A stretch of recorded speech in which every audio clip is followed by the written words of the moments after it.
दुखी क्यों देखे जाते हैं?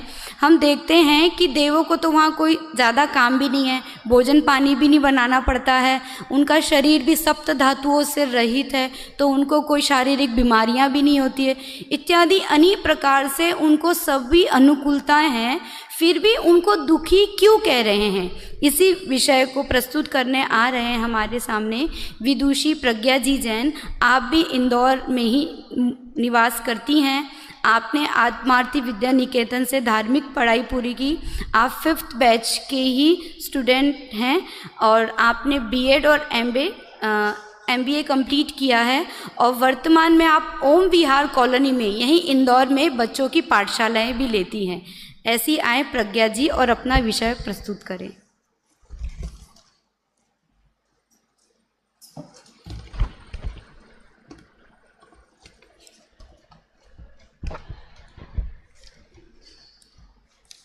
मंगलम भगवान वीरो मंगलम गौतमो गणी मंगलम कुंद कुंदार्यो जैन धर्मोस्तु मंगलम।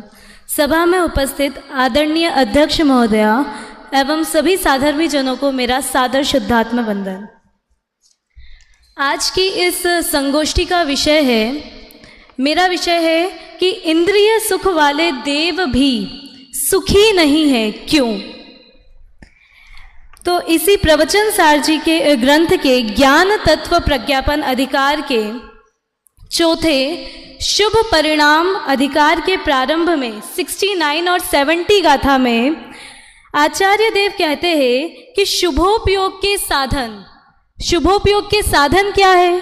तो वो बता रहे हैं कि सच्चे देव शास्त्र गुरु की आराधना, उनकी पूजा करना, भक्ति करना और क्या करना? तो दान लाभ भोग ये सारी चीजें करना। क्या करना? कि सच्चे देव शास्त्र गुरु की भक्ति पूजा और उनकी आराधना करना, इन सभी से क्या होता है? जीव को पुण्य का बंध होता है। और पुण्य का बंध जिसे कहते हैं तो उसके फल स्वरूप क्या होता है? इस जीव को पुण्य की सामग्री मिलती है उतने काल तक। कितने काल तक? तो पुण्य के उदय काल में उसे वह सारी सामग्रियां मिलती है, इंद्रिय सुख मिलते हैं। इंद्रिय सुख अर्थात क्या? तो विषय भोगों की अनुकूलताएं मिलती है, संयोग आदि मिलते हैं, जिसे यह जीव क्या मानता है? सुख मानता है, और वह ये जानता है कि मैं इन्हीं से सुखी होऊंगा। हम सब भी यही करते हैं, मान रहे हैं हम इंद्रिय विषयों में ही सुख मान रहे हैं, पंचेंद्रिय विषय भोगों में भी सुख मान रहे हैं। जैसे मैं एक एग्जाम्पल दूंगी, जैसे कोई तिर्यंच है, वो उसको अगर पुण्य का उदय है तो वो बड़ी बड़ी गाड़ियों में घूमता दिखाई देता है। दिखाई देता है, नहीं देता है?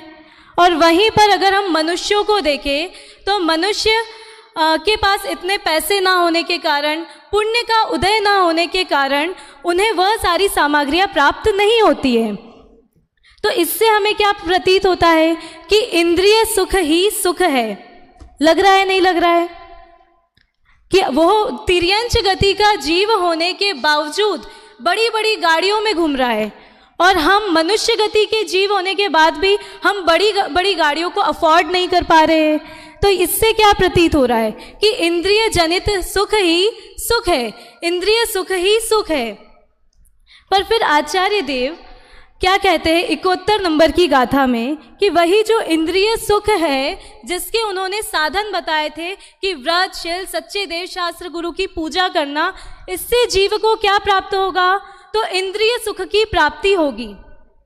कहाँ इंद्रिय सुख की प्राप्ति होगी? तो कहते हैं एक नरक गति को छोड़कर बाकी की जो 3 गतियां हैं, तिर्यंच गति, मनुष्य गति और देव गति, इन तीनों गति में पुण्य के उदय से जीव को इंद्रिय सुख मिलता है।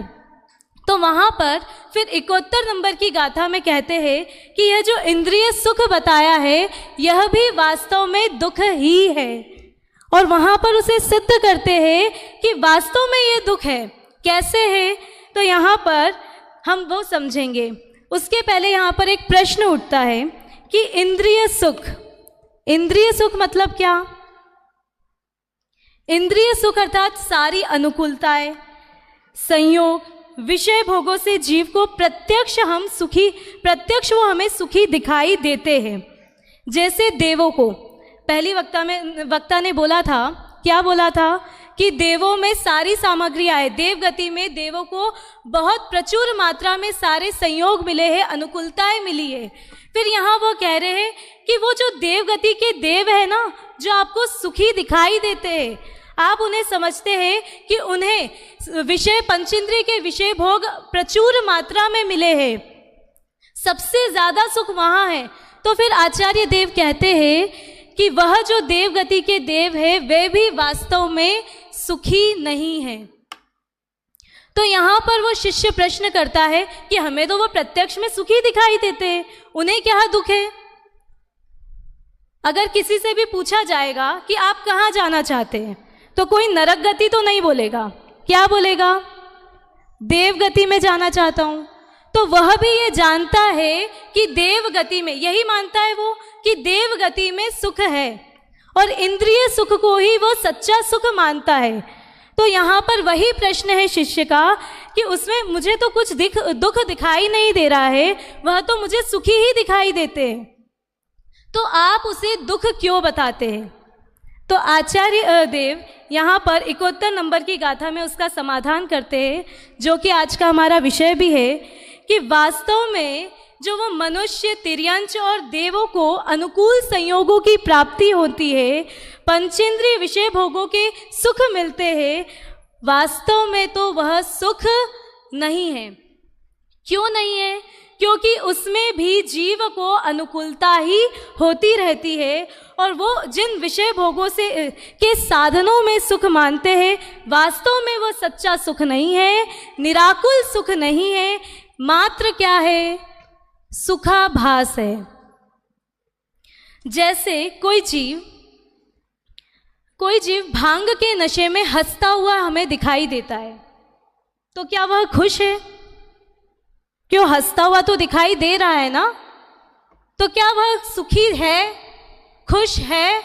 नहीं, सिर्फ भांग के नशे में वो हमें हंसता हुआ दिखाई दे रहा है, पर वास्तव में वह सुखी नहीं है। उसी प्रकार यह जो पंचेंद्रिय के विषय भोग है, इनकी अनुकूलताओं में, संयोगों में जीव अपने आप को सुखी मानता है, परंतु वह सुखी नहीं है। जैसे वह देवगति के देव भी जिन विषय भोगों में, अनुकूलताओं में, अनुकूलताएं भी प्रचुरता से भरी है, वह देवों में भी वास्तविक सुख नहीं है, स्वाभाविक सुख नहीं है, अपितु क्या है, दुख ही है। आपने एक स्टोरी तो सुनी होगी संसार वृक्ष की, मैं वो स्टोरी तो यहाँ पर नहीं सुनाऊंगी, समय हमारे पास कम है। तो संसार वृक्ष की आपने स्टोरी सुनी है, उसमें वह जीव क्या मानता है, वो पेड़ पर लटका हुआ है और उसके मुंह में क्या गिर रही है, शहद की बूंद गिर रही है, और चारों ओर से वो मुसीबतों से घिरा हुआ है। घिरा है कि नहीं घिरा है? नीचे कुएं में 4 सर्प है, एक अजगर है, तो वो 4 सर्प किसका प्रतीक है, 4 गतियों का। एक अजगर किसका प्रतीक है, निगोद का। और जो हाथी है, वो हाथी उस वृक्ष को, जिस वृक्ष पर वह लटका हुआ है, उस वृक्ष को वो जोर जोर से हिला रहा है। तो वो हाथी किसका प्रतीक है, हाथी मृत्यु रूपी हाथी है वो। और उस वृक्ष के ऊपर एक मधुमक्खी का छत्ता है, और जैसे ही वो हाथी उसे जोर जोर से हिलाता है, तो वो सारी मधुमक्खियां क्या होती है, उसके शरीर से चिपक जाती है। और ऊपर से जो 2, एक सफ़ेद और एक काला चूहा, उस बेल को, जिस बेल से वो लटका हुआ है, उस बेल को निरंतर काट रहे हैं। और वो दोनों चूहे किसका प्रतीक है, पुण्य पाप का, दिन रात का, जो भी आप कहना चाहे, तो वह उसका प्रतीक है। और ऊपर से मतलब इतनी क्या है, प्रतिकूलताओं से वह जीव घिरा हुआ है। वह जीव नहीं, वास्तव में हम इतनी प्रतिकूलताओं से घिरे हुए हैं, पर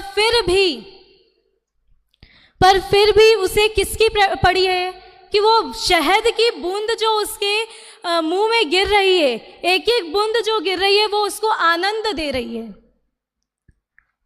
वो जो मधुमक्खियाँ है वो हमारे रिश्ते नाते जो इस संसार में हमें जकड़े हुए हैं, और वो उसमें ही हमें क्या आ रहा है, आनंद आ रहा है। और श्री गुरु हमें कहते हैं कि तू इन सबसे बाहर निकल।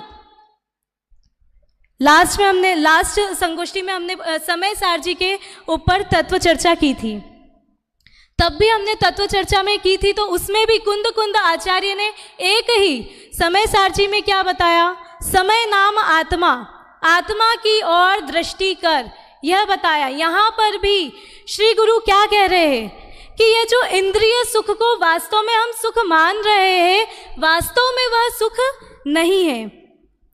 क्योंकि सुख किसे कहते हैं? सच्चा सुख तो वह है जिसके बाद कभी दुख ना आए। और जो यह इच्छाओं में दुख मान रहा है, इंद्रिय जनित जो सुख है उसे वह सुख मान रहा है, वह वास्तव में इच्छाओं का अभाव नहीं है। इच्छाओं का अभाव हो तो सुखी हो। अब जब इच्छाओं का अभाव ही नहीं हुआ है तो यह जीव को हम सुखी कैसे माने? पंडित दौलत राम जी भी 4 गतियों का जब वर्णन करते हैं तो उसमें देव गति के दुखों का वर्णन करते हुए कहते हैं कि कभी अकाम निर्जरा करे, भवन त्रिक में सुरतन धरे, विषय चाह दावानल दयो, मरत विलाप करत दुख सयो। मैं आगे का तो नहीं बता रही हूँ, समय हो गया है, फिर भी 2 मिनट का और समय लेना चाहूँगी कि ये जो देव गति के दुख है, 4 प्रकार के देव है। कौन कौन से? भवनवासी, व्यंतर, ज्योतिषी और वैमानिक। ये चारों ही देव कैसे है? तो दुखी ही है। विषय पंचेंद्रिय के विषय भोगों से लिप्त है, उन्हीं में वो ही विषय चाह की जो अग्नि है उसी में लिप्त है। और क्या दुख है उन्हें? तो देव गति में अनेकों दुख है। और क्या दुख है हम तो नहीं मानते, पर वहाँ पर भी जो नीची जाति के देव होते हैं वो अपनी से ऊंची जाति के देवों के सुख संपदा को देखकर ईर्ष्या करते हैं, जलन करते हैं। तो क्या ऐसा सुख वास्तव में सुख होगा?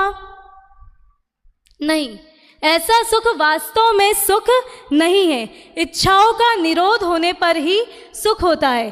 परंतु देवों, मनुष्यों और तिर्यंचों के पुण्योदय से प्राप्त जो विषय भोगों का ग्रहण होने पर इच्छाएं उत्पन्न होती है, इच्छाएं नहीं रुकती है, उन्हीं से इस जीव को दुख होता है। हमारा विषय मैं समेटना चाहूँगी। इंद्रिय सुख वाले देव भी सुखी नहीं है। तो वह जो इंद्रिय जनित सुख है वास्तव में वह दुख ही है, उसमें निराकुलता नहीं है। पंडित दौलत राम जी ही तीसरी ढाल में कहते हैं, पहले छंद में, आत्म को हित है सुख सो सुख, आकुलता बिन कहिए, आकुलता शिव माहि न ताते, शिवमग लाग्यो चाहिए। कि वास्तव में सच्चा सुख क्या है? तो जिसमें आकुलता ना हो, निराकुलता हो, जिस सुख के बाद कभी दुख ना आए। यहाँ पर तो वापस दुख आ जाएगा ना। क्या कहा था? मरत विलाप करत दुख सहे। कि वो जो 6 महीने पहले उनकी आंखों की रोशनी कमज़ोर होने लगती है, जिससे उन्हें अपनी जो कांति है वो भी क्षीण दिखाई देती है, जो गले में मंदार माला होती है वो मुरझाई हुई दिखाई देती है, जिससे उन्हें प्रतीत होता है, अवधि ज्ञान द्वारा वो जानते हैं कि मेरा मरण समय निश्चित है, निकट है। और बाद में क्या है कि इतना सुख तो भोग लिया, वास्तव में वो सुख नहीं था। और उतना सुख भोगने के बाद भी बाद आगे क्या है? दुख ही दुख है। तो जिसके बाद दुख आ जाए ऐसा सुख हमें नहीं चाहिए। तो ऐसा जिसमें आकुलता ना हो। तो आकुलता कहाँ नहीं है? तो मोक्ष में आकुलता नहीं है। तो ऐसे मोक्ष मार्ग में हमें लगना चाहिए और मोक्ष की ही प्राप्ति करना चाहिए। इसी मंगल भावना से ओम नमः सिद्धेभ्यः।